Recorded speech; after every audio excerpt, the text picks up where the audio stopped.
Build a polished wardrobe that shows you stay you wherever you go with Mack Weldon. Use code MAC25 for 25% off your first order of $125 or more at MackWeldon.com. This episode contains descriptions of gun violence, trauma, and the deaths of minors. Listener discretion is advised.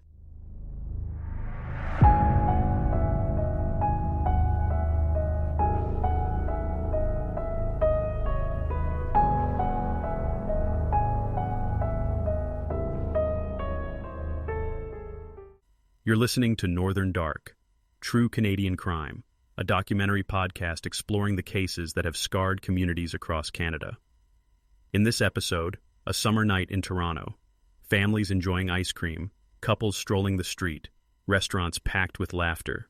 Then, a gunman opens fire in one of the city's most beloved neighborhoods. 2 lives lost, 13 others wounded. Tonight we examine the 2018 Danforth Shooting, its victims, and the questions it left behind. The Danforth, also known as Greektown, sits in Toronto's East End. A cultural anchor of the city, it's filled with Mediterranean restaurants, bakeries, and independent shops. Each summer, the neighborhood hosts the Taste of the Danforth Festival, attracting over 1 million visitors. It's a place associated with family, food, music, and community. On July 22, 2018, a warm Sunday night, Danforth Avenue was full of life. Families were finishing dinner, children were playing nearby, couples lingered over dessert. It was the kind of evening where nothing felt out of place, until everything did.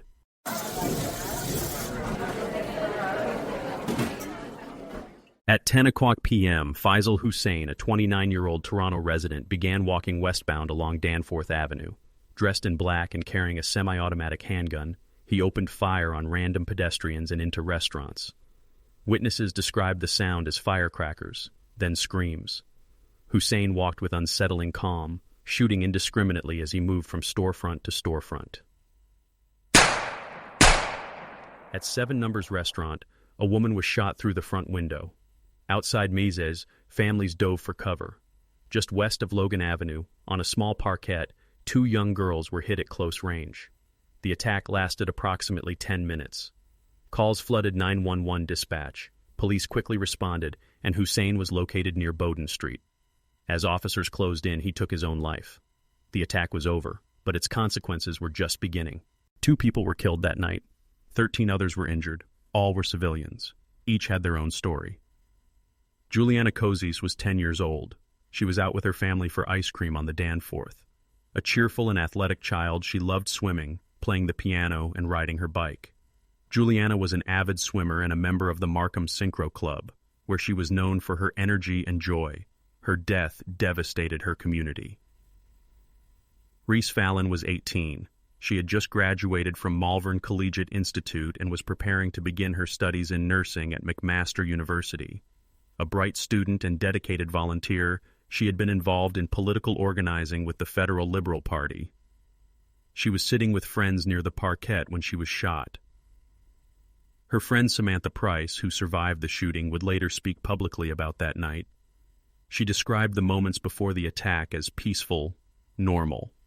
Then came the noise, confusion, pain. A lifetime changed in seconds. The other victims ranged widely in age. Some suffered permanent injuries. Many experienced long-term psychological trauma. Every survivor carried with them the memory of that night and the burden of being part of one of Canada's worst mass shootings.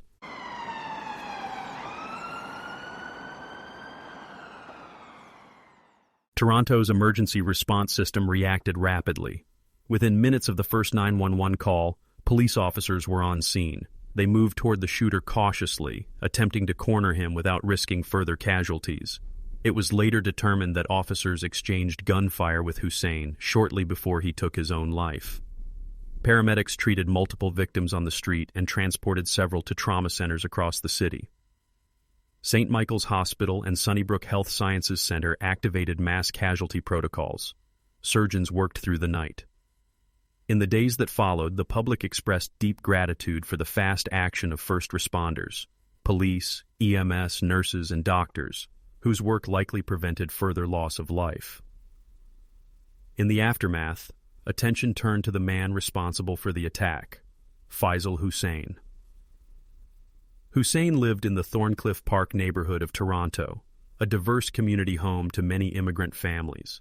He was described by neighbors as quiet and polite, but behind closed doors, he had struggled with serious mental illness for much of his life. According to his family, Hussein had been diagnosed with psychosis and depression in his teens. He had been hospitalized multiple times. They had sought treatment for him and worked with medical professionals, but his condition had not improved. After the shooting, police found a USB drive in his possession containing extremist content, including Islamic State propaganda. However, federal investigators concluded there was no clear evidence the attack was ideologically driven. His motives remained complex and ultimately unresolved. The handgun used in the shooting was traced to a burglary in Saskatchewan in 2016. It had since made its way to Toronto through illegal means. The origin of the weapon sparked new concerns about gun trafficking within Canada. The Danforth shooting shocked the nation. Canadians were not used to this kind of mass public violence. Toronto, often seen as one of the safest major cities in North America, was suddenly grappling with trauma on a new scale. Prime Minister Justin Trudeau offered condolences and support. Ontario Premier Doug Ford called it a horrific act of violence. Flags were lowered. Statements of sympathy came from across the country and around the world. On the Danforth, residents gathered at memorials filled with candles, flowers, cards, and photographs. Streets were closed for vigils. Choirs sang. Silence was held. Grief hung heavily over the city. But there was also unity. People walked together. Strangers offered comfort. There was a collective need to process, to understand, and to support those most affected. In the weeks following the attack, discussions turned toward gun control and mental health care. Canada already had stricter gun laws than its southern neighbor, but the shooting exposed gaps. The weapon Hussein used was illegal, stolen years earlier, but still made it into his hands. In response, the federal government introduced Bill C-71, which included expanded background checks for firearm buyers, stricter record-keeping by gun retailers, and improved access for police to trace firearms. Critics argued the bill didn't go far enough. Others called for a national handgun ban. Toronto City Council passed a motion requesting the federal government ban handgun ownership within the city. While symbolic, it reflected the mood of a city still grieving. Mental health policy was also re-examined. Families, advocates, and healthcare professionals emphasized the importance of early intervention, affordable treatment, and accessible long-term support. The Hussein family's statement had revealed just how difficult it can be to manage severe mental illness, even with help. Some used the tragedy to stigmatize those living with mental illness. Others pushed back, pointing out that most people with mental health conditions are not violent, and that greater support, not blame, was the answer. In the years since the shooting, the City of Toronto has taken steps to memorialize the victims and support survivors. In 2019, a memorial plaque was installed on the Danforth, bearing the names of Juliana Cozies and Reese Fallon. Community groups continue to hold events in their memory. Both families have set up scholarship funds and youth programs to honor their children's lives. Reese's mother, in a rare public statement, called for action on guns, on mental health, and on community healing. Juliana's father, an officer with York Regional Police, later said, "She had a beautiful spirit. She touched everyone she met. She is missed every single day." The survivors of the attack continue to rebuild. Some have shared their stories, while others have chosen to remain private. Their courage, whether public or quiet, is a testament to human strength in the face of horror. The Danforth community remains strong. New businesses have opened. Families continue to gather for food and music. The neighborhood still bustles with life. But every July there is a pause, a moment, a memory of what was lost. That was our very first episode, and it wasn't an easy one to start with. No, not at all, but it felt important. If we're going to do this right, telling the stories that matter, this was the place to begin. The Danforth case isn't just a tragic moment. It's something that still echoes through Toronto, and across the country. And just when we thought the story was complete, there's been a major legal development. On June 23, 2025, Ontario's Court of Appeal certified a class action lawsuit against Smith & Wesson. The plaintiffs say the company failed to implement a safety feature they had previously committed to, technology that could have prevented the gunman from using the weapon. The original motion was denied, but the appeal court clarified something powerful. The plaintiffs were not required to demonstrate that their negligence claim would ultimately be successful, only that there's some basis in the evidence. And as one survivor put it would be terrible if nothing changed. That says so much. This isn't just about blame. It's about preventing more families from going through what these ones did. One survivor said, "All the memories of that night are still alive for me. It's still hard." Another parent shared, "People think it's been 5 years and you're healing or feeling better, but it will always be there." And out of that pain, something truly meaningful has taken shape. Juliana Kozis was only 10 years old. Her family started the Just Do Kindness Foundation in her memory. It promotes compassion through school and community programs. Anne Reese Fallon, she was 18 and planning to study nursing. Her family and McMaster University created a scholarship that's now helping other young women follow similar dreams.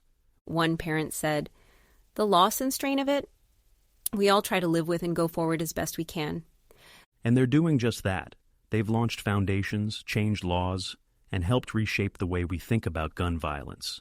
The Danforth Families for Safe Communities have also helped push forward legislation like Bill C-21 and created Canada's National Day Against Gun Violence. And they're not done. As one parent said, "We're willing to go to the Senate and press on." This story didn't end with tragedy. It's grown into a movement. If you're listening, thank you for trusting us to tell it. More stories are coming, more voices, and more reminders that we're not alone in these moments. Until then, be well and take care of each other. Thank you for listening to Northern Dark, True Canadian Crime.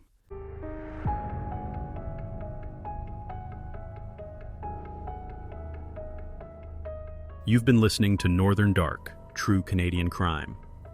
Tonight's episode explored the Danforth Shooting, an act of violence that forever changed the lives of 2 families, 13 survivors, and an entire city. If this episode brought up difficult feelings or memories, please know you are not alone.